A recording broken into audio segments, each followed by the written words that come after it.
Muito bem, pessoal. Eu sou o professor Dr. Wilson da Silva, sou o professor dessa aula, segunda aula ao vivo, né? Estou trazendo aqui para vocês um conteúdo novo, né? Um conteúdo que talvez vocês não conheçam, mas que é um conteúdo que pode ser aplicado para várias coisas. Desde aulas de xadrez em escolas, criação de clubes de xadrez, elaboração de projetos com jogos, né? Quem for entrando, por gentileza, deixa sempre o microfone no mudo, para que não dá microfonia, para não atrapalhar a gente. Eu vou colocar a nossa programação de hoje no chat para vocês.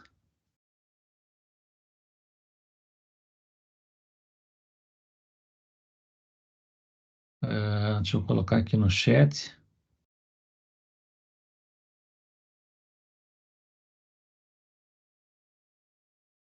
Então, observem aqui no chat que eu já coloquei no YouTube a minha aula 1, quem perdeu a aula 1, que é o xadrez em educação, jogo de xadrez em educação, eu coloquei no YouTube. Também enviei a aula para a organização da Unidom Bosco, que eles devem disponibilizar aí para vocês junto com os slides que eu usei na aula 1.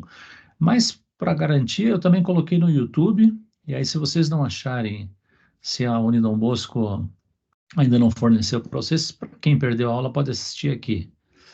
A aula 2, hoje, dia 25, ela chama-se Considerações Pedagógicas sobre o Ensino das Regras do Xadrez. Na verdade, são as regras básicas do jogo que eu quero apresentar para vocês. A aula 3, quinta-feira que vem, Metodologias para o Ensino do Xadrez. Isso aqui interessa mais para professores, quem quer ensinar o jogo de xadrez, que tipo de proposta metodológica existe para isso. E na aula 4 e última aula, a realização de um projeto com jogos, né? Eu vou falar sobre um projeto com xadrez, mas essa aula serve para um projeto qualquer com jogos. Qualquer projeto que vocês queiram fazer com jogos, não importa que tipo de jogo, essas reflexões que eu vou apresentar, elas servem para isso. No final da aula, eu vou passar a lista de presença para vocês assinarem, certificar que tiveram presente e poder ganhar lá o certificado de horas complementares lá para vocês. Muito bem, eu vou compartilhar minha tela. Eu já estou com o PowerPoint aqui. Considerações pedagógicas sobre o ensino das regras do jogo de xadrez. A reflexão, o livro base que eu utilizei para isso é um livro de minha autoria, chamado Xadrez para Todos, a Ginástica da Mente, que é essa imagem desse livro que está aqui. Pessoal, quem entrar agora, por gentileza, sempre o microfone no mudo. Esse aí eu tenho, e esse aqui eu acho, não é? Senão eu tenho que parar aqui para ir ativar o mudo dos participantes. Aí a minha aula fica complicada, fica truncada. Então, quem entrar já entra com e se comunica via chat ali. Depois eu vou abrir para vocês, no final da aula, vocês podem interagir comigo tranquilamente. Então, esse livro aqui é o livro base, né? Para quem depois quiser pesquisar um pouco mais, as reflexões estão nesse livro.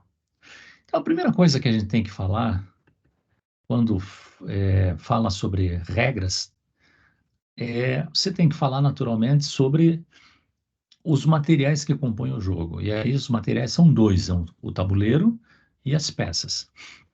O tabuleiro é um tabuleiro de 8 por 8, né? Um tabuleiro de 64 casas, né? Observe que tem 8 casas aqui na horizontal e mais 8 casas na vertical.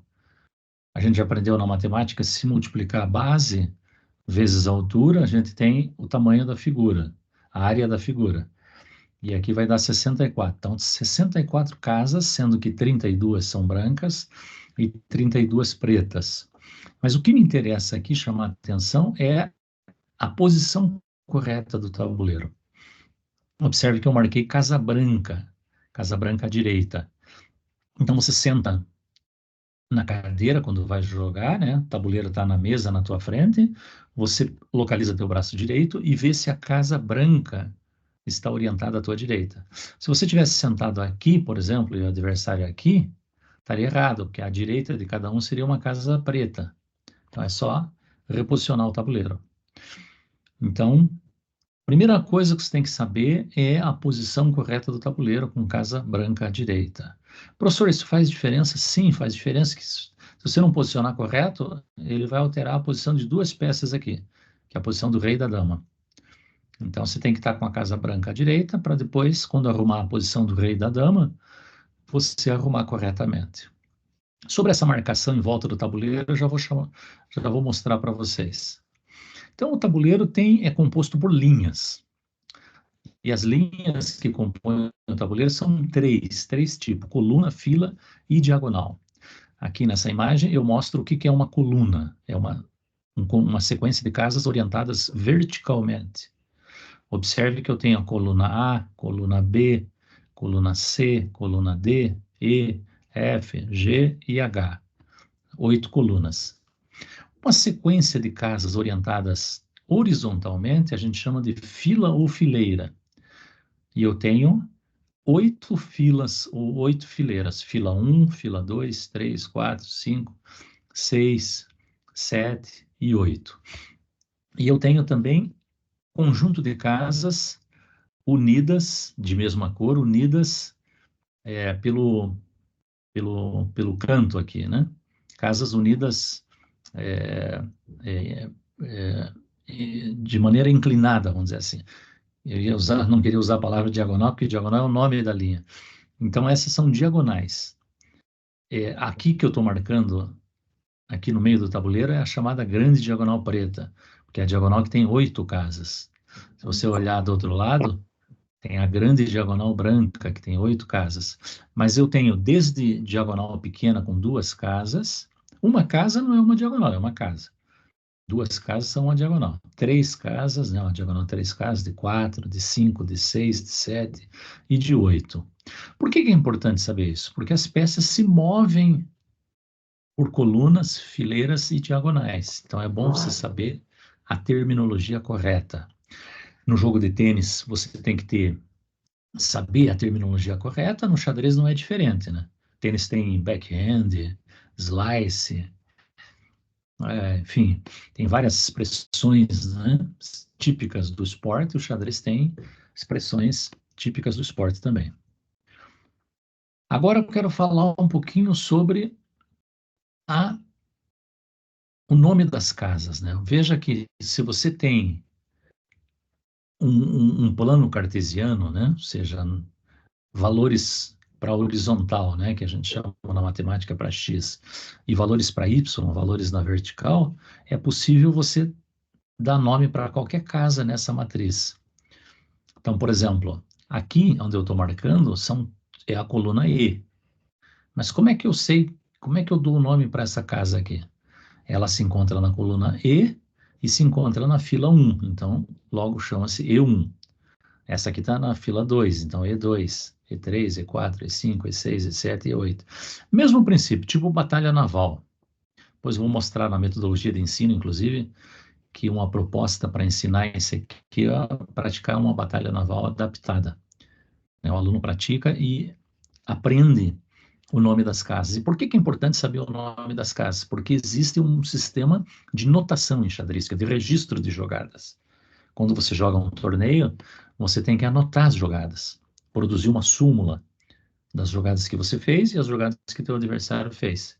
Então você tem que ter esse sistema algébrico, né, de registrar as casas. E aí, se registrou a casa, a jogada fica fácil de registrar, porque é só você registrar para qual casa a peça foi, que peça se mexeu para qual casa. Então, é o sistema algébrico de notação. Por que algébrico? Porque vem de álgebra. E álgebra trabalha com letras e números. E a notação aqui trabalha com letras e números também. Por enquanto, é isso que vocês têm que saber. Eu não vou complicar mais. Mostrando uma partida. Falei sobre o tabuleiro. Vamos falar sobre as peças agora. E cada jogador tem 16 peças. Sendo que diferentes mesmo, você só tem 6. Então, das 16 peças que você tem, você só precisa saber mover 6, porque o resto é tudo repetida. Você tem que saber mover o peão, torre, bispo, cavalo, dama e rei. São as 6 peças que você tem que mover, tem que saber mover. E aqui uma tabelinha mostrando a peça, uma foto da peça tridimensional, né? O símbolo bidimensional da peça, que os livros, se você pegar um livro, uma apostila de xadrez, ele vai trabalhar com esses símbolos aqui. Deixa eu só ver uma coisa aqui.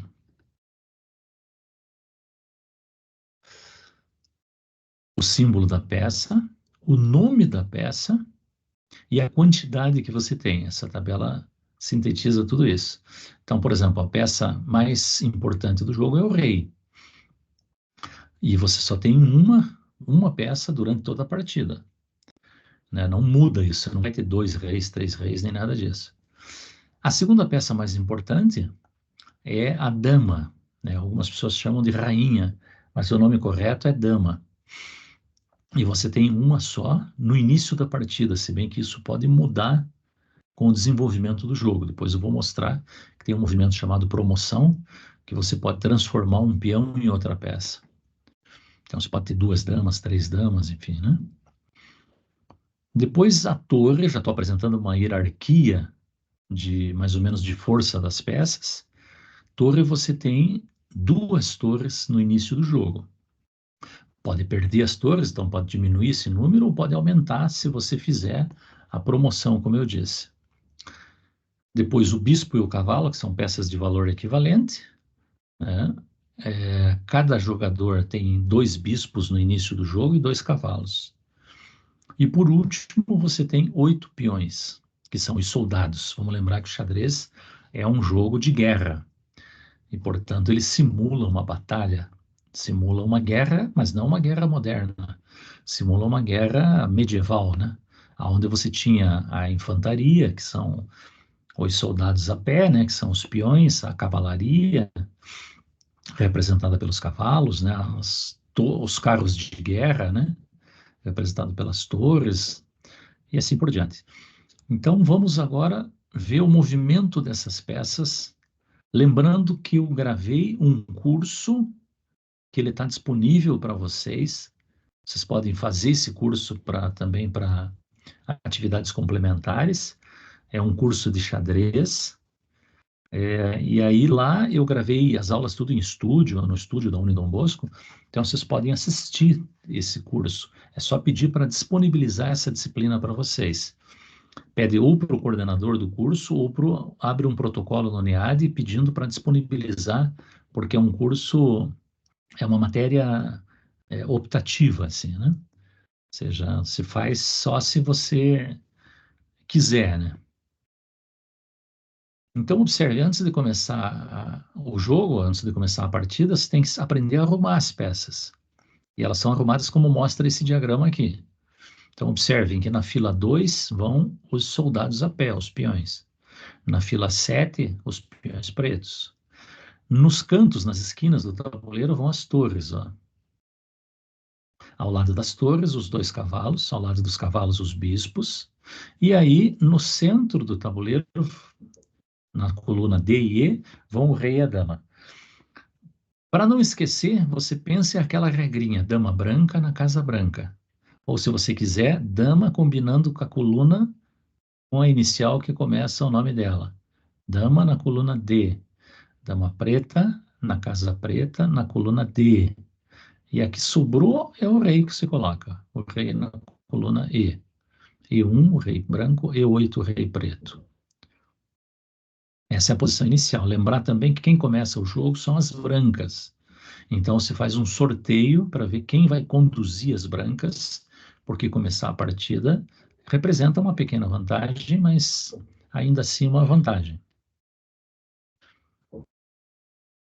Eu vou pulando os textos, depois vocês leem com calma esse aqui, né? Eu vou me fixar mais nas figuras, nos diagramas, porque a explicação fica melhor com material mais visual. Por exemplo, o xadrez é diferente do jogo de damas. No jogo de damas, para capturar uma peça, você salta sobre a outra. Por exemplo, aqui onde eu estou marcando o bispo aqui, se fosse um jogo de damas, e essa aqui fosse uma dama, esse bispo, eu saltaria a torre ali, saltaria a peça e ocuparia essa casa. No xadrez, não. Toda vez que você vai capturar uma peça, você ocupa a casa em que essa peça se encontra, essa peça que vai ser capturada. Né? Então, por exemplo, aqui nesse diagrama, o bispo tem 13 casas para se movimentar, 7 nessa grande diagonal branca e 6 aqui nessa diagonal um pouquinho menor aqui. Então, ele pode ir para qualquer uma dessas casas que estão marcadas com um círculo. Se tiver uma peça no raio de ação, ou seja, onde ela pode se mover, eu posso capturar, mas não sou obrigado a capturar. Por exemplo, a torre, se estiver ali na casa G6, coluna G, fila 6, eu posso capturar. Agora, observe essa torre branca. É evidente que eu não posso capturar uma peça do meu time, da minha equipe. Então, essa torre está atrapalhando o movimento do bispo, porque o bispo poderia vir, se ela não tivesse ali, o bispo poderia vir para B1 aqui, ó. E agora ele não pode porque a torre está atrapalhando. Então, as peças podem atrapalhar o raio de ação, ou se for peças adversárias, eu posso capturar se elas estiverem dentro do raio de ação. Lembrando que a única peça, nós vamos ver, que pode saltar sobre as outras é o cavalo. Nenhuma outra peça no xadrez salta sobre as outras. Vamos ver como é que se move a torre. A torre se move por colunas verticais, né? Colunas. Horizontais, filas. Ela faz um movimento em cruz. Quantas casas, professor? Quantas casas estiverem livres. Aqui ela pode se mover por essas 7 casas, mais essas 7 casas, 14 casas. Agora, se tiver um cavalo preto ali, ó, eu estou marcando aqui em B4, a torre tem a opção de vir capturar esse cavalo, não saltar sobre ele, mas pode capturar o cavalo, que conta com uma jogada. Se tiver um bispo da mesma cor aqui na casa E5, está atrapalhando o movimento, porque eu não posso saltar sobre esse bispo. Lembrem que só o cavalo tem o poder de saltar sobre outras peças.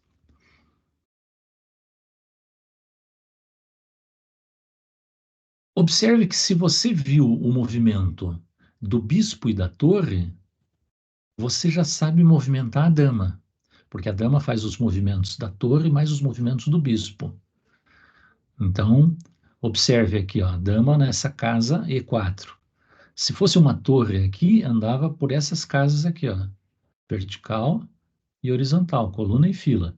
Se fosse um bispo que tivesse aqui, faria o movimento pela diagonal, essa diagonal, mais essa diagonal. Mas como é a dama que está aqui, ela soma os movimentos da torre, que são 14, mais os 13 movimentos do bispo. 7 aqui e mais 6 aqui. Então, portanto, a dama nessa posição está ameaçando 27 casas. É um raio de ação bastante alto, ou seja, nenhuma outra peça domina mais casas do que a dama, né? Então, por isso que a dama é uma peça tão poderosa no jogo. Domina na sua melhor posição, né, que é em qualquer uma dessas 4 casas aqui, ela domina 27 casas.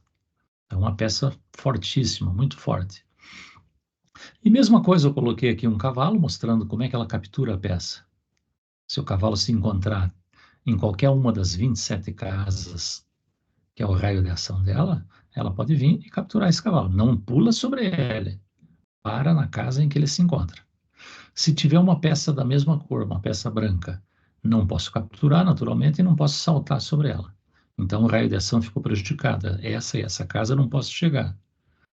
Posso chegar até aqui. Então, por que que a dama é uma peça tão importante? Porque ela tem o raio de ação da torre mais do bispo.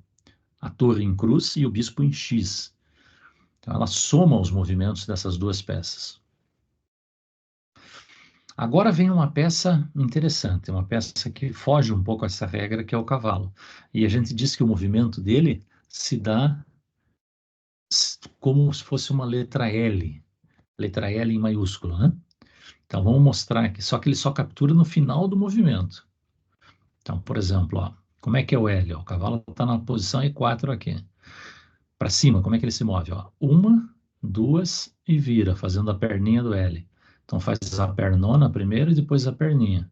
Uma, duas, vira. Se fosse para cá, mesma coisa. Ó. Uma, duas, vira, para cima ou para baixo. Para baixo, aqui. Uma, duas, vira. Esquerda ou direita. Para cá. Uma, duas, vira para cima ou para baixo. Só que ele só vai poder capturar uma peça que se encontra no final do raio de ação dele, onde está marcado com um círculo aqui. Por exemplo, no diagrama da direita aqui, eu posso capturar esse bispo que se encontra na casa F6. Por quê? Porque ele está no final do L, ó. Uma, duas, vira, capturo a peça. Agora, não posso capturar esse peão aqui. Essa figurinha aqui que eu não mostrei ainda é o peão. Por quê? Porque eu passo por cima dele, mas não capturo, ó. Uma, duas, vira. Eu capturaria o peão se ele estivesse nessa casa aqui. Então, ele salta sobre as peças, mas só captura as peças adversárias que se encontram no final do movimento.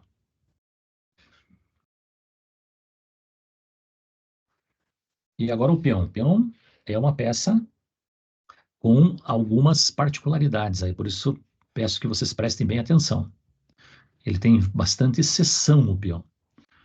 Até agora nós vimos peças que não tinham exceções. O movimento é aquele, a captura é daquele jeito. O peão que não se moveu ainda, a regra B aqui, observe que a fila 2 são os peões brancos, fila 7 são os peões pretos. Esse peão que está no B2, ó, B2, ele não se mexeu ainda. Como é que eu sei? Porque é a posição inicial dele. Ele pode andar uma casa ou duas. Todo peão que não se moveu tem o poder de fazer o duplo avanço, andar uma ou duas casas. Se ele já se moveu, regra A aqui, ó, ele já se moveu. Como é que eu sei que ele já se moveu? Porque ele começa na fila 7 e ele já está na fila 6 aqui, ó. Saiu de G7 para G6, então já se moveu. Se ele já se moveu, ele só pode andar de uma em uma casa. Então, não esqueçam, peão que não se moveu pode andar duas casas. Peão que já se moveu, uma em uma casa. E a regrinha C mostra como se dá a captura do peão. O peão é a única peça no xadrez que anda de um jeito e captura do outro. Como é que é a captura dele? Se dá uma casa na diagonal, seja para a esquerda, seja para a direita. Então, nesse caso aqui, o peão adversário, o peão preto, está em C6. Ó, coluna C, fila 6. Eu posso andar uma casa na diagonal e capturar esse peão de C6. Veja que eu usei a palavra posso, porque eu não sou obrigado a fazer a captura. Como capturar, por exemplo, jogo de damas. O xadrez não tem captura obrigada. Você captura se você quiser, se você achar que aquilo favorece a tua estratégia.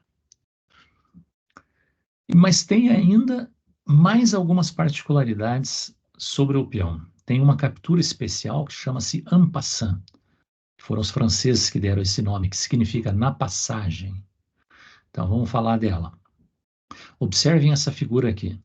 O peão preto está na posição inicial. Como é que eu sei? Porque a fila 7 é onde começam os peões. Se ele está em C7, ele está na posição inicial. Se está na posição inicial, quer dizer que não se mexeu ainda. Então, ele pode andar uma ou duas casas. Se ele andar uma casa, o peão branco pode capturá-lo, como a gente viu na regrinha anterior, capturando uma casa na diagonal. Agora, o interessante é que se ele anda duas casas numa jogada, vindo para essa casa branca, ainda assim ele pode ser capturado porque ele passa pela casa de captura, que é essa casa C6. Por isso a captura chama-se en passant, na passagem. Então, se ele andar uma, eu capturo direto. Se ele andar duas, eu posso capturar na passagem. Essa é uma regrinha que é bom ter em mente, porque muitas pessoas não conhecem essa regra. E você faz essa regrinha, as pessoas acham que você está roubando, que você está inventando. E, na verdade, essa regra tem 500 anos já. Tem 5 séculos. Então, não foi criada ontem e não foi inventada por vocês. Tem que dizer, ó, isso aqui tem 500 anos. Chama-se captura en passant. Eu poderia fazer uma explicação histórica aqui para vocês, por que surgiu isso, qual é a vantagem de fazer, mas eu acho que nesse momento do curso eu vou mais complicado que esclarecer. Então, vou deixar, num primeiro momento, vocês com essas informações que eu estou passando, né? Para não complicar demais a vida de vocês. E uma outra regrinha sobre o peão diz respeito à promoção, como eu disse para vocês. E o que é a promoção? A promoção é o peão, que é a figura mais simples do xadrez, seria o soldado numa batalha, ele ser promovido, ele ascender na hierarquia militar, ele ser transformado em algo mais importante. E quando que isso acontece? Acontece quando um peão atravessa o tabuleiro. Então essa é a missão da vida do peão, né? Atravessar o tabuleiro. Por exemplo, o peão que chegou em B1 aqui, ó. Vamos imaginar que ele saiu de B7 aqui, ó. Veio andando, andando, andando, andando, andando, atravessou, chegou na última casa do outro lado. Ele tem que ser trocado por uma peça mais valiosa. Que peça é? Pode ser uma dama, uma torre, um bispo ou um cavalo. Geralmente se escolhe a dama, que é a peça mais poderosa. Mas existem casos que o jogador escolhe, às vezes, um cavalo, por exemplo. Que um cavalo acaba sendo uma peça, em algumas situações, mais importante que uma dama. Mais importante que uma dama. Mesma coisa o peão branco. Ó. Vou imaginar que ele saiu de G2. Foi andando, andando, andando, subindo, subindo, chegou lá em G8. Atravessou o tabuleiro. Nesse momento que ele chegou aqui, eu tenho que trocar ele por dama, torre, bispo ou cavalo. Pode acontecer no teu jogo que você não tenha duas damas. Tua dama já está no tabuleiro. Aí o que se faz? Se faz uma marquinha no peão. Se você tiver perdido uma torre, você pode pegar a torre e virar ela de ponta cabeça, por exemplo, para mostrar que não é uma torre, que aquilo está no lugar de uma dama. Ou colocar um objeto ali, uma tampinha de garrafa, algum objeto que simbolize que aquela peça, aquele objeto que está ali, está representando uma dama. Isso que eu estou dando é uma solução não para torneios de xadrez. Torneios de xadrez sempre tem que ter, a organização tem que ter mais peças para que a hora que se promova, o árbitro do torneio traga a peça para você e você coloca a peça ali. Estou dando para uma solução caseira, né, uma partida amistosa. Sobre a promoção é isso. Então veja que a promoção não está ligada a uma peça que você perdeu. Se você tem a tua dama e quer mais uma dama, você tem direito a ter mais uma dama. O que você não pode ter mais de um? Você não pode promover a rei, por exemplo, porque rei você só tem um. Então, qualquer uma dessas 4 peças que eu coloquei aqui. Já que falei do rei, vamos falar do movimento do rei. Para falar o movimento do rei, eu tenho que falar também sobre um conceito que chama-se cheque. Já chego no cheque. Primeiro, como é que o rei se move? Ele se move uma casa para qualquer direção. Observe o rei branco aqui na casa D4. Ó. Ele tem 8 casas à sua disposição. Ó. 3, 6, mais 2, 8. O rei preto, que está em E8, tem 5 casas. Ó. 3 na frente, mais uma na esquerda e uma na direita. Agora, observe que se tivesse uma torre preta em C8, como está nesse diagrama aqui, das 8 casas que o rei branco tinha, ele já perdeu 3. Por que que ele perdeu essas 3? Por causa do conceito cheque. E cheque é uma expressão que a gente usa quando o rei é ameaçado por uma peça adversária. Então, por exemplo, se ele for para a casa C4, C3 ou C5, essas 3 casas que estão marcadas com X, ele ficaria ameaçado pela torre, entraria em xeque. E você não pode colocar o teu rei em xeque, não pode suicidar o teu rei. Você tem, quando levar um xeque, você tem que fugir do xeque, inclusive. Então aqui, essa torre dominou essas 3 casas, portanto, casas essas que não podem ser ocupadas pelo rei por se colocar em xeque. Mesma coisa o rei preto que está em F8. Observe que a torre branca de H7 domina essas 3 casas da frente. Ó. Ele tinha as 3 casas para se mexer aqui, ó. Mas uma torre aqui impede ele de vir para essas 3 casas, porque ele se coloca em xeque, em perigo pela torre que está em H7. Ó. Mas ele pode ir para essa ou para essa, para E8 ou G8. Casas marcadas com um círculo, né? Agora, tem um tipo de movimento especial ligado ao rei à torre, na verdade, que chama-se roque. Observe esse movimento, que é um movimento defensivo importante, mas também é um movimento ofensivo em menor escala, mas também a gente usa como movimento ofensivo, embora ele seja essencialmente um movimento defensivo. Vou fazer o roque pequeno. Observe aqui as brancas, ó. O diagrama mostrando antes. O rei está na posição inicial, ó, E1. A torre está na posição inicial, H1. O rei não está em xeque. O roque ele anda 2 casas em direção à torre. Ó. Se ele andar as 2 casas, ele não vai passar por xeque nem terminar em xeque. Né? Não tem peças entre o rei e a torre, as casas estão livres, então eu posso fazer esse movimento. Ó.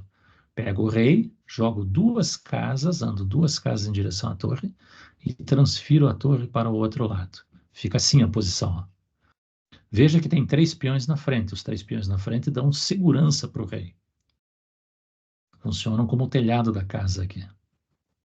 Esse é o roque pequeno para esse lado, mas poderia ser feito o roque para aquele lado lá, que é o chamado roque grande. Como é que eu faço o roque grande? O rei anda 2 casas também em direção à torre, sai de E8 para C8, e a torre é transferida para o outro lado, vem para esse lado aqui, chamado roque grande, um movimento defensivo importante também. Agora, quando que você não pode rocar? Primeiro, quando você mexeu o rei já. Observe que esse rei aqui já se mexeu. Como é que eu sei que ele se mexeu? Porque ele começa na casa E8.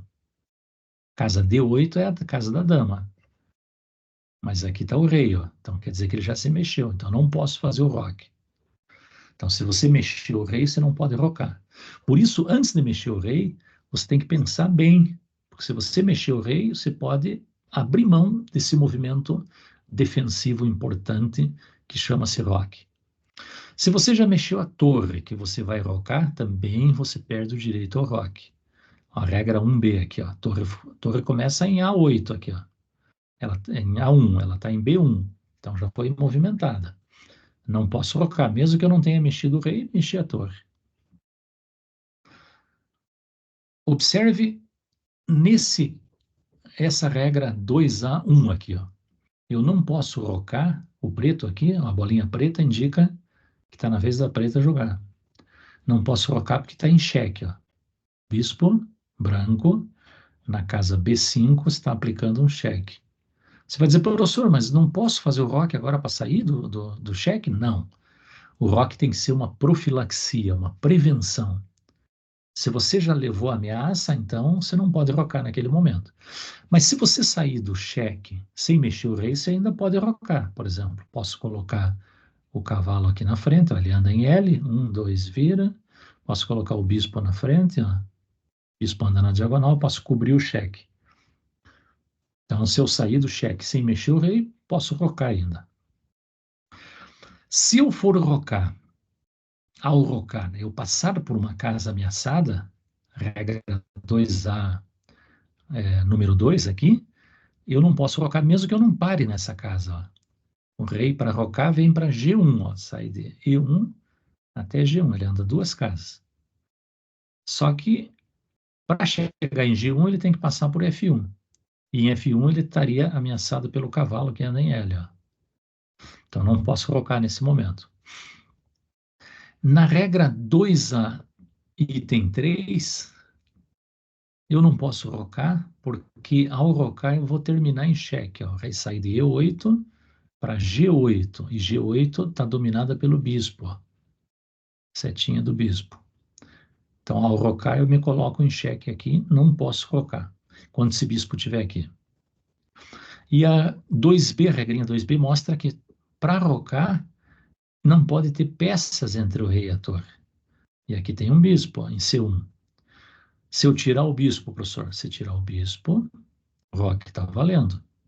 Mas enquanto o bispo estiver em C1, o roque é temporariamente ilegal. Falei sobre o cheque. Cheque é quando o rei está ameaçado, e existem 3 formas de fugir do cheque. Fugindo, né, movendo o rei, bloqueando o cheque, quer dizer, colocando uma peça entre a peça agressora e a peça agredida, ou capturando a peça agressora, a peça que está dando cheque. Vamos ver essas 3 saídas. Ó. Por exemplo, essa torre aqui está aplicando cheque no rei que está em D1. Está a linha do movimento da torre e a setinha levando até o rei branco. Mas eu posso capturar essa torre. Se eu capturar essa torre, eu saí do cheque e apliquei cheque no rei preto, inclusive. Ó, apliquei o cheque, aí o rei preto pode capturar o bispo também. A partida termina empatada, que ficaram só os 2 reis no tabuleiro. Observe que esse cavalo está ameaçando o rei preto que se encontra em E4. Ó. O cavalo anda em L, ó, 1, 2, vira. Como é que eu posso sair do cheque? Posso tirar o rei se eu quiser, ou posso capturar o cavalo com o bispo.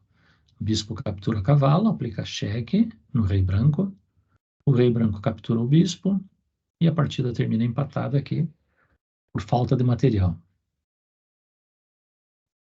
Mas posso também bloquear o cheque. A dama preta em E3, ó, está ameaçando o rei branco, que está em E1. Cheque. Se eu jogar o bispo na casa E2, ó, o bispo anda em diagonal, o bispo funciona como um escudo de proteção para o rei. Porque a dama já não está mais ameaçando o rei, ela está ameaçando o bispo. Então, sair do cheque. Ou posso fugir, jogar o rei para F1. Casa F1 não está ameaçada pela dama. Jogo para F1, escapei do cheque. Agora, se eu tivesse um cavalo em F1, um cavalo branco, eu poderia capturar a peça agressora, ó, que geralmente é a melhor escolha. Capturar a peça que está dando cheque.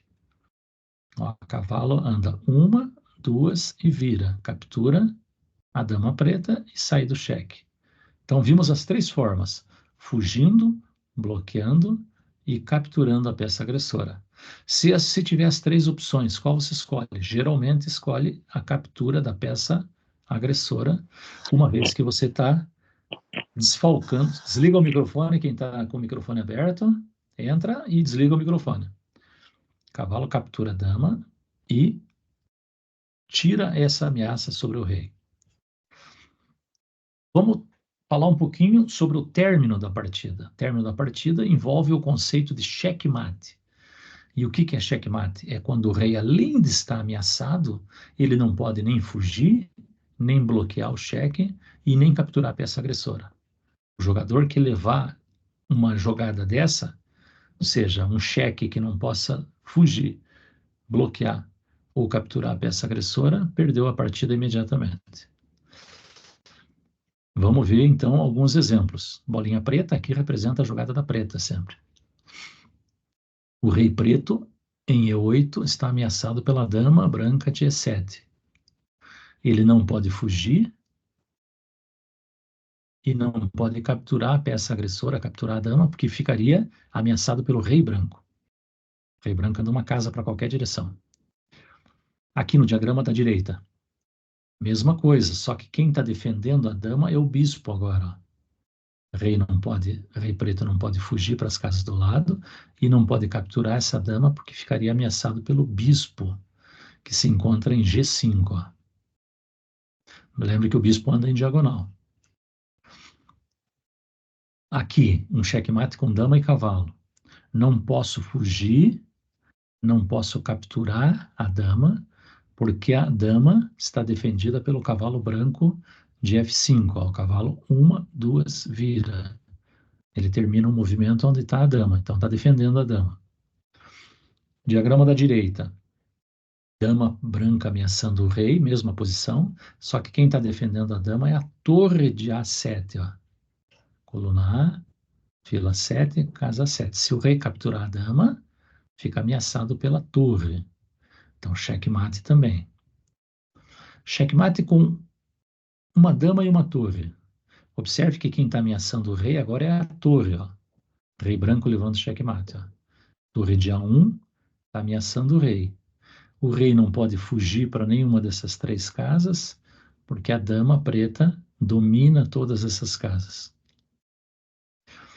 Mesmo checkmate agora com, ao invés da dama, uma torre no lugar. Torre de A1 ameaçando o rei, cheque, né? Rei não pode vir para cá, nem para lá, que fica em xeque, e não pode ir para fila 2, nem D2, nem E2 e nem F2, porque a torre de B2 domina essas três casas, domina todas essas casas aqui, mas o que importa para nós são essas três. Falei sobre empate, né? Existem algumas formas de empatar uma partida de xadrez. Por exemplo, aqui é o lance das pretas, a bolinha preta.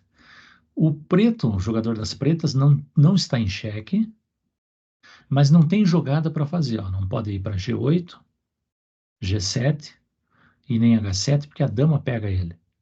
Só que a casa que ele se encontra, a casa H8, não está ameaçada. Então a partida termina com empate por afogamento. Chama-se afogamento ou asfixiamento, isso aqui. E é um empate. Ou seja, não é vitória do branco, mesmo o branco tendo mais peças. Aqui, onde eu estou mostrando, afogamento, as pretas fazendo afogamento com uma torre. Ó. Rei branco não está em xeque, mas não pode ir para B8 e nem A7, porque a torre não deixa, não posso capturar a torre, que o rei preto está defendendo essa torre. Então não está em xeque, não pode, não tem lance legal para fazer, a partida termina com afogamento. Aqui, idem, não posso ir para cá porque encosto no rei preto. Nem para cá que encosto no rei preto. E não posso ir para cá porque a dama preta tirou essa casa. Então, as três casas que eu teria para mover, não posso ir para nenhuma delas. Mas a casa que eu me encontro não está em xeque. Eu não estou em xeque nessa casa. Afogamento também. Tem alguns casos que não são tão úteis para nós, né? Eu trouxe aqui só como curiosidade. Por exemplo, as pretas têm uma vantagem enorme aqui. Tem 2 torres e um bispo. Só que não consegue ganhar essa partida porque a posição está bloqueada, está fechada. Né? Não consegue passar, abrir a posição para aplicar checkmate. Então, observe que as brancas têm o rei, só o rei e os peões, né? E as pretas têm o rei e os peões, mas tem 2 torres e um bispo, e ainda assim não consegue vencer, porque a posição é uma posição morta, como se chama, uma posição bloqueada. Ela pode acontecer por comum acordo, né? Eu estou jogando uma partida com alguém, a partida está equilibrada, e em um dado momento eu não quero arriscar perder a partida, por exemplo, né? Vamos imaginar que o empate me favorece no torneio, então eu ofereço o empate para o meu adversário. Né? Eu ofereço o empate, se ele aceitar, a partida termina ali, e o ponto da vitória é dividido entre os 2 jogadores, cada um fica com meio ponto. Também pode acontecer se uma posição repetir por 3 vezes. Imagine que essa posição aqui, ó, onde eu estou marcando, é a posição base, a posição que eu vou usar como referência. E observe que no diagrama da direita, se eu fizer o movimento da torre para cá, vai repetir essa posição aqui. A posição vai ficar idêntica às duas. E essa repetição vai acontecer pela terceira vez. Se isso acontecer 3 vezes, pode ser consecutivas ou alternadas, se uma posição se repetir por 3 vezes, essa partida é empatada. O jogador que vai fazer a jogada, que vai repetir, pode exigir o empate. Mas ela pode terminar também pela chamada regra dos 50 lances. Vamos imaginar que um jogador está com as brancas, tem rei e torre, e o outro só tem o rei. O quem tem chance de vencer é o que tem a rei e a torre. Só que ele tem 50 movimentos para vencer essa partida. Se ele não vencer em 50 movimentos, a partida é declarada empate, porque quer dizer que ele não domina a técnica do checkmate. Porque aqui, se você dominar, você não precisa nem 20 lances. Para aplicar o checkmate, você já dá checkmate no adversário. Então, se ele fizer 50 jogadas e não aplicou o checkmate, a partida é declarada empate pelo árbitro, né? No caso de mover as peças, algumas dicas aí para vocês. Se vocês vão capturar uma peça, ó, esse peão branco em D4, capturando o peão preto em E5, usa a mesma mão, usa uma mão só. Para não estar pegando uma peça com uma mão, outra peça com a outra, e você pode se complicar com isso. Então, usa a mesma mão. Mesma coisa o roque. Vai fazer o roque, tem jogador que quer pegar o rei e a torre ao mesmo tempo. Não, pega o rei, move o rei e com a mesma mão pega a torre e joga para o lado. Isso é regra do jogo. Se você está com uma peça mal arrumada, observe que essa dama está no meio tá com um pé em cada casa aqui, né? Se você quer arrumar essa dama, colocá-la no G4, por exemplo, ela saiu do D1, foi para G4, mas você quer arrumar a posição, você deve dizer ou a expressão internacional para isso, que chama-se G-daube, que é uma expressão francesa, quer dizer eu ajeito, eu arrumo, né? Ou você fala em português mesmo, com licença que eu vou arrumar a peça.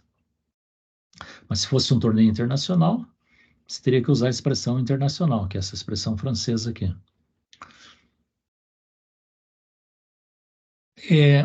Uma outra situação que eu coloquei nesse diagrama aqui para ilustrar uma questão que ocorre com bastante frequência, ó, o lance é das pretas, bolinha preta. Observe que o jogador das brancas deu um cheque. Ó, a dama estava em D1, saiu pela diagonal para F3, aplicou um cheque no rei que está em F7. E aí o jogador das pretas tocou em 3 peças. Tocou primeiro no cavalo, para cobrir o cheque, andar em L. Tocou depois na dama, para jogar a dama na frente. E tocou depois no rei, para jogar o rei para cá. Ele mexeu em 3 peças. A regra diz que ele deve mexer com a primeira peça que ele pegou, se o movimento for válido, se for legal. E ele não pode jogar, ele tocou primeiro no cavalo, ó, mas ele não pode jogar o cavalo aqui para cobrir o cheque, porque descobre um cheque do bispo aqui no rei. Serve que se o cavalo sair da frente, o bispo passa a ameaçar o rei. Então, esse movimento aqui é ilegal, não pode ser feito. O segundo movimento, da torre, ele pode jogar a torre? Pode jogar a torre. Então, é esse que ele faz, observe o diagrama do lado. Ó. Jogou a dama e cobriu o cheque. Agora saiu do cheque. Ele tinha que sair do cheque, que a regra diz que se um jogador está em cheque, ele tem que sair do cheque. Se ele não puder sair do cheque, ele perdeu a partida por checkmate. Se ele toca em 2 peças do adversário, coloquei número 1 e número 2, primeiro tocou no cavalo e depois tocou no peão, jogador das brancas, né? Tocou, né? Tocou em 2 peças do adversário, ó, tocou no cavalo e no peão. Ele vai ter que capturar a primeira peça que seja possível. Por exemplo, observe que se ele captura o cavalo, observe que tem como capturar o cavalo com a dama. Dama na diagonal, captura o cavalo. O lance é horrível, porque o peão vai capturar a dama. Mas é a regra do jogo. Ele tocou na peça. Ah, mas ele não pode fazer a captura do peão? Torre captura peão? Não, porque ele tocou primeiro no cavalo. Portanto, muito cuidado se você toca em mais de uma peça. O adversário vai cobrar que você capture a peça que você tocou primeiro. Porque você só pode tocar em peça do adversário se você for capturar a peça. Né? As 2 peças se toca para mover. Mas a do adversário, se você tocar, você tem que capturar. A menos que a captura seja ilegal. Aí você pode fazer um outro movimento. Observe, ó, ele fez, a dama saiu de D1, foi para G4, capturou o cavalo, e agora vai perder a dama, porque o peão de H5 vai capturar essa dama. Mas é a regra do jogo. Se você toca no bispo e na sua dama, por exemplo, né? O jogador, aqui é o lance das pretas, ó, a bolinha preta. Então, o jogador das pretas tocou no bispo e tocou na dama. Se ele tocou nos dois, ele manifestou intenção de captura. Então, ele tem que capturar, ó, como está aqui no diagrama do lado. Ele foi e capturou a dama. Você vai dizer, professor, mas essa é uma boa jogada. Na verdade, não. Depois que vocês receberem esse PowerPoint, vocês podem até procurar o checkmate. Na verdade, aqui as brancas perdendo, mesmo perdendo a dama, aplicam checkmate em 2 lances. Até vou mostrar aqui para vocês, mas depois, quem quiser, procura com calma. Ó. Bispo captura F7, cheque, protegido pelo cavalo. Ó. Bispo vai para F7, cheque. Rei não pode pegar o bispo por causa do cavalo. O rei não pode sair para cá por causa do cavalo. O rei só tem uma casa, casa E7. E aí o cavalo de C3 vai para a casa D5, ó. 1, 2, vira. E aplica checkmate, que o cavalo aqui está ameaçando o rei. E o rei não pode ir para casa nenhuma. Leva checkmate. Isso aqui é uma posição histórica, né? Você sacrifica a dama e aplica checkmate no adversário mesmo sem dama. Se você tocou primeiro na torre, no rei primeiro e depois na torre, você tem que fazer o roque. Você manifestou a intenção de rocar. Mas se você tocasse primeiro na torre, você não podia rocar. Se tocou primeiro na torre e depois no rei, você tem que mexer só com a torre. Você não pode fazer o roque. E aí você vai escolher qualquer uma das 3 casas. Ó. B8, C8 ou D8 para mexer. Ah, mas eu queria fazer o roque, professor. Bom, se queria fazer o roque, tinha que tocar primeiro no rei e depois na torre. E não primeiro na torre. E, se você toca no rei com a intenção de fazer o roque, mas o roque é ilegal, ó, toquei no rei. O rei vem para G1, só que G1 está dominado pelo bispo. Então, o que eu tenho que fazer? Eu tenho que mexer com o rei. Faço um movimento qualquer do rei. Optei para jogar para o rei para D2 aqui, porque eu não posso fazer o roque se o roque é ilegal. Se você faz a promoção, avançou o peão para C8, você tem que escolher, a tua jogada só está completa quando você trocar pela peça que você escolheu. Não é avançar o peão e achar que terminou a jogada, não. O peão chegou lá, só que o peão tem que ser trocado por uma peça mais importante. Trocou pela peça, a tua jogada terminou e o lance passa para o adversário. Então, na verdade, sobre as regras, né, eu costumo sempre deixar um tempinho para discutir com vocês. Sobre as regras, é isso que eu trouxe para vocês. Lembrando que tem esse curso que eu gravei, que eu escrevo detalhadamente cada um desses pontos, para que vocês possam depois, quem esqueceu, enfim, né? Se bem que essa aula estou gravando também, eu vou disponibilizá-la para vocês. Nesse momento nós temos 94 pessoas participando, número bem grande para uma aula ao vivo, né? Então, abro esse final para perguntas. Quem quiser fazer alguma pergunta, fique à vontade. Eu vou colocar a lista de presença enquanto isso. Pode abrir o microfone quem quiser perguntar. Ou usar o chat aí. Ó, a lista de presença acabei de disponibilizar.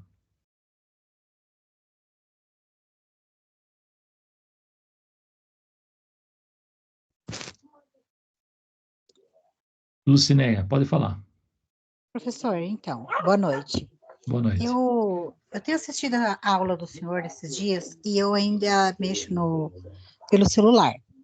E eu não achei o chat lá para poder assinar, sabe? A lista, E eu lista de tenho presença? isso, aham. Agora eu encontrei. Tá, encontrou aí. Você viu que eu mandei aí agora, né? Aham, daí eu já encontrei, é só suspender a barrinha aqui, já vi ele embaixo. Perfeito. E como é que foi a explicação? Conseguiu entender? Olha, para mim que não estou entendendo muito bem, para mim foi uma surpresa, né? Para mim foi Lembre que surpresa. tem esse curso do Cine Gravado, Ah, porque a aula aqui é um pouquinho rápida, né? E não dá para fazer prática, né? Não tenho como fazer as práticas com vocês. aham. Então, a ideia é que você depois assista ou a aula gravada ou o curso de xadrez que eu gravei para a instituição e que você possa fazer, pegar um tabuleirinho, peça e ficar reproduzindo as jogadas para entender, né? Eu vou comprar um para praticar. Não é caro. Um jogo oficial você acha na faixa de R$ 30 aí, mais ou menos. Uhum, Peça de tamanho oficial, né? uhum. Vou fazer isso. Aí eu tirei o print de algumas coisas, né? Pra mim. Mas entendi mais ou menos. A próxima vai ser sobre como ensinar as pessoas a jogar. Então tem um monte de estratégia interessante quinta-feira que vem, né? Que eu acho que interessa mais para o professor. Mas eu tenho que fazer essa parte das regras justamente porque não tem como fazer um curso e não trabalhar com as regras básicas, né? Uhum. Então é Tranquilo? isso. Queria só falar das Obrigado. aulas que eu assisti, não medo de levar uma. Legal, obrigado pela participação Tá aí. bom. Obrigada, professor. Até mais. Nada. A Ignácia pergunta se a aula vai ficar gravada. Sim, vai ficar gravada, eu estou gravando. A Sheila disse que está gostando da aula, assunto interessante, inclusive vendo a aula, deu vontade de jogar agora. Ir jogando enquanto o professor ia explicando. Ótimo, pega, Eu não sei nada ainda. baixa um aplicativo para o celular e você pode ir jogando tranquilamente. A Silvana disse que achou interessante, gostou da aula. Rosângela também. Silvana Rosa Coutrin, né? A Sheila disse que achou show. Sheila achou show. Ó, até combinou. E mais alguém tinha levantado a mão. Quem que era? A Fabielle. Pode falar, Fabielle. Pode abrir o microfone. Oi, tudo bem? É que não Tudo. está habilitando o chat, para daí marcar presença. Você abre aquele link que eu coloquei no chat ali, ó. Lista de presença. Viu ali? Vou colocar de novo.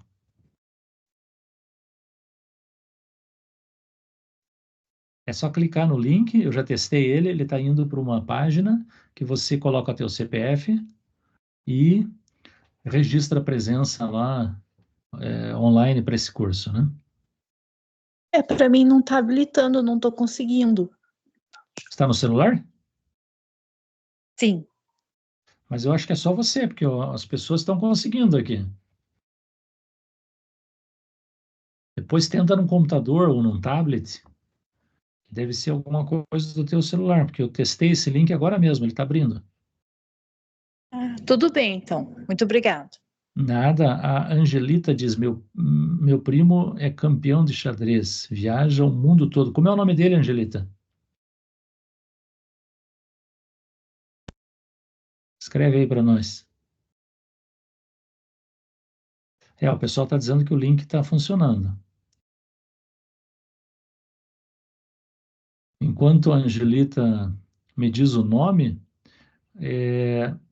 a Luana Paz diz assim, professor, me sinto honrada por esse momento de novos conhecimentos e fico triste que as escolas não incentivem os alunos para esse tipo de tarefa. Pode ser até um projeto interessante para você, Luana, levar um projeto de xadrez para a tua escola, para o teu município, né, para a tua cidade aí. Pode ser um projeto bem interessante. Você pode desenvolver agora com esses conhecimentos dessas aulas ao vivo, né? E mais o curso que eu gravei para a instituição, eu acho que ele te fundamenta bem para você, se você quiser levar um projeto para a tua casa. A Suzana, o SUP é grande mestre. Quem fala, a Angelita, o que o SUP é teu, Angelita?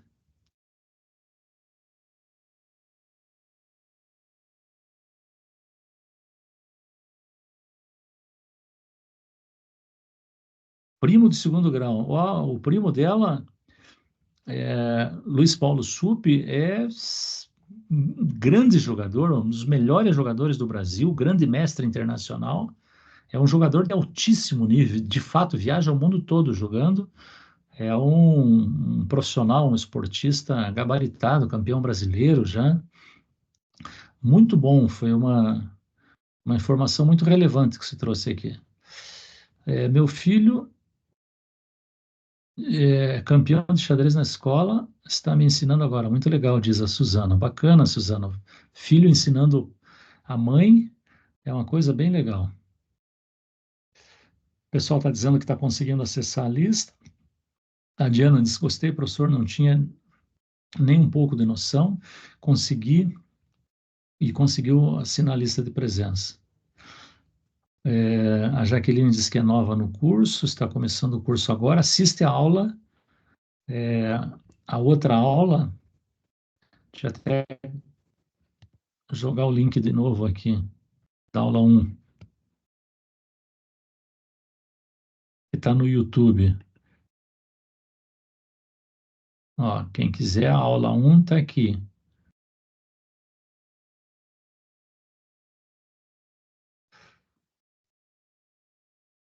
Até meu filho está prestando atenção, diz a Diana, que legal. Existe um número mínimo de peças para dar empate? Pergunta a Kaline. Geralmente, rei contra rei é empate, rei mais bispo contra rei mais cavalo contra rei, são os casos mais comuns de empate por falta de material, que a gente chama, falta de peças, né? A Dayana disse que até o filho estava prestando atenção, a Vânia disse que adorou as aulas,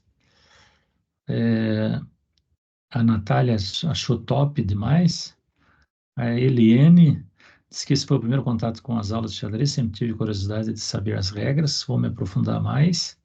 Boa, Eliane.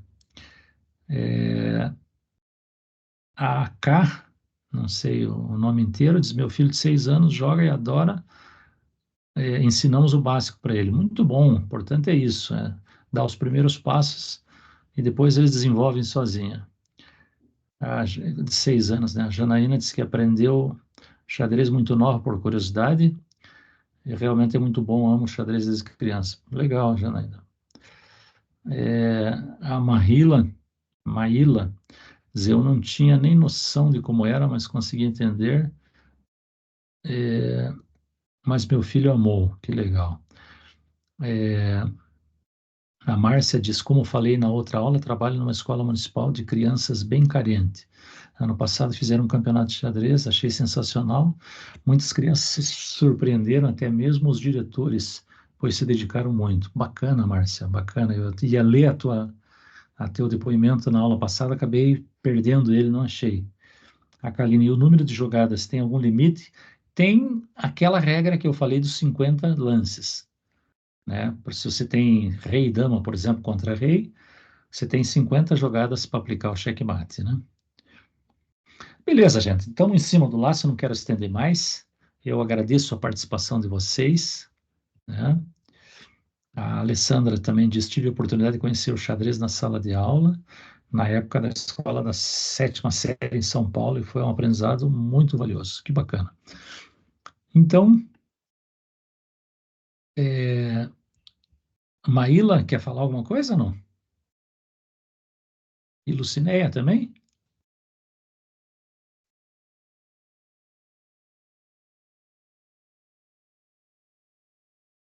Não? Beleza, então ficamos por aqui, gente. Agradeço enormemente a participação de vocês. Não percam a próxima aula, terceira aula, que é a penúltima, quinta-feira que vem. Eu vou trabalhar com metodologias para o ensino do xadrez. Vou trazer um monte de proposta interessante. Lucinéia, quer falar alguma coisa? Não, professor. Então, Beleza, então, abraço para vocês. obrigada igualmente. Boa noite, bom descanso. Boa noite. Até a Obrigada. próxima. Tchau. Boa noite, tchau. Tchau.